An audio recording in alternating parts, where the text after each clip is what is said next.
सभी को नमस्कार। हम सभी नीति शतक का अध्ययन कर रहे हैं। आओ पद्य क्रमांक 34 और 35 पढ़ते हैं। देखो, जो 34 नंबर का पद्य है इसमें महाकवि ने बताया कि यहाँ संधि विच्छेद करेंगे। संते ने अपि, यहाँ पर यण संधि हो रखी है। संति अन्य अपि, तो संति यानी है अन्य अपि, दूसरे भी बृहस्पति प्रवृत्ति है। बृहस्पति आदि अन्य ग्रह भी हैं जो कैसे हैं, संभावितः पूज्य हैं, सम्मानित हैं। सम्मानित बृहस्पति आदि दूसरे ग्रह भी हैं जो कैसे हैं, पंचशः पांच है। महाकवि ने कुछ ग्रहों की संख्या बताई है, जैसे मंगल है, बुध है, बृहस्पति है, शनि है आदि। ऐसे ग्रहों की संख्या बताई है कि इस ब्रह्मांड में बृहस्पति आदि सम्मानित दूसरे 5-6 ग्रह और भी हैं। और तान प्रत्येशः, यहां पर एशः के विसर्ग था, लेकिन एक सूत्र है एतत् तदो सुलोपो कोर्णे समासे हलि। इस सूत्र से विसर्ग का लोप हो गया और यहां पर प्रति और एश में, एशः प्रति और एश में यण संधि हो रखी है, प्रत्येशः। तो पढ़ेंगे तान प्रति एश, तान प्रति उनके प्रति, यानी जो बृहस्पति आदि 5-6 ग्रह हैं उनके प्रति एशः, यह कौन, राहु। जो ये राहु है वो, जो राहु की यहां विशेषता बताई है कि राहु कैसा है, विशेष विक्रम रुचि ही। विशेष विक्रम, विक्रम होता है पराक्रम, विशेष पराक्रम में रुचि रखने वाला या विशेष पराक्रम प्रिय जो राहु है वो नए वैरायते, उनसे शत्रुता नहीं रखता है। जो बृहस्पति आदि 5-6 सम्मानित ग्रह है उनसे जो विशेष पराक्रम में रुचि रखने वाला जो राहु है, वह राहु इनसे कोई शत्रुता नहीं रखता है, कोई वैर नहीं रखता है। जो राहु है, इस राहु की और विशेषता भी देखो यहां बताई है।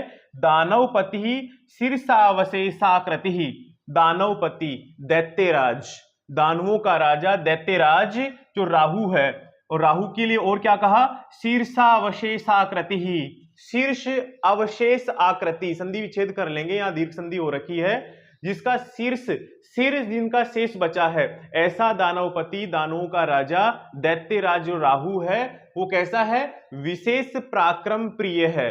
वो इन जो 5-6 बृहस्पति आदि जो ग्रह हैं इनसे शत्रुता नहीं रखता है। तो फिर किनसे शत्रुता रखता है, तो यहां बताया कि भास्वरऊ, भास्वरऊ जो प्रकाशमान है, प्रकाशित होते हैं, वो कौन, दिनेश्वर।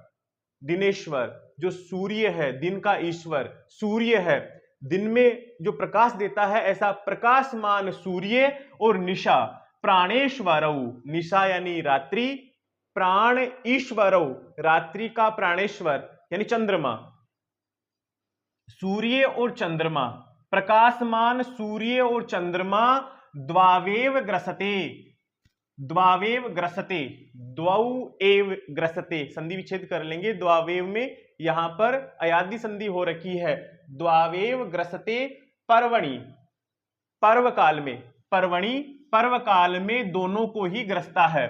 भ्रातः पश्य है, देखो भाई जो राहु है, जो विशेष पराक्रम में रुचि रखने वाला जो राहु है वह भ्रातः पश्य, अरे भाई देखो वह जो बृहस्पति आदि 5-6 सम्मानित ग्रह हैं उनसे कोई शत्रुता नहीं रखता, लेकिन पर्व काल, अमावस्या और पूर्णिमा के समय जो राहु है वो प्रकाशमान जो दिन में सूर्य रहता है उसे, और रात्रि में जो चंद्रमा रहता है उसे, दोनों को ही ग्रसता है।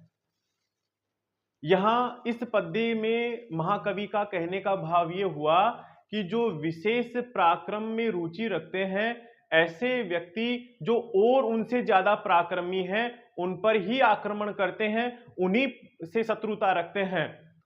तो इस पद्य का भाव आप समझ गए होंगे।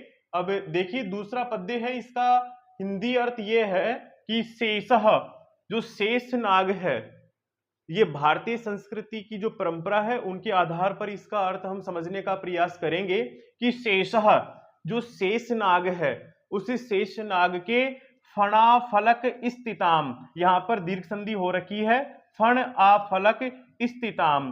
फण आफलक, शेषनाग की जो आफलक है, उसका जो फलक है, पटल है, उस पटल पर स्थित है क्या, भुवन श्रेणीम, जो 14 भुवन है उनकी जो पंक्तियां हैं, भुवन पंक्ति है, वह वहती, उसे वहन किए हुए है। यानी शेषनाग है वह अपनी फण के इस पटल पर इन लोगों को धारण किए हुए है, वहन करते हुए है। और जो शेषनाग है उस शेषनाग को सैच, और वह उस शेषनाग को कौन डो रहा है, कमठपतिना मध्य पृष्ठम सदा धार्यते। कमठपतिना, अब शेषनाग को भी कोई डोए हुए है, तो वो कौन है, कमठपतिना, जो एक कछुआ है, कछुओं का राजा है, कच्छपराज। वह कच्छपराज अपने पीठ के मध्य में, मध्य पृष्ठम, पीठ के मध्य में, सदा धार्यते, हमेशा उसको धारण किए हुए है, उसे संभाले हुए है।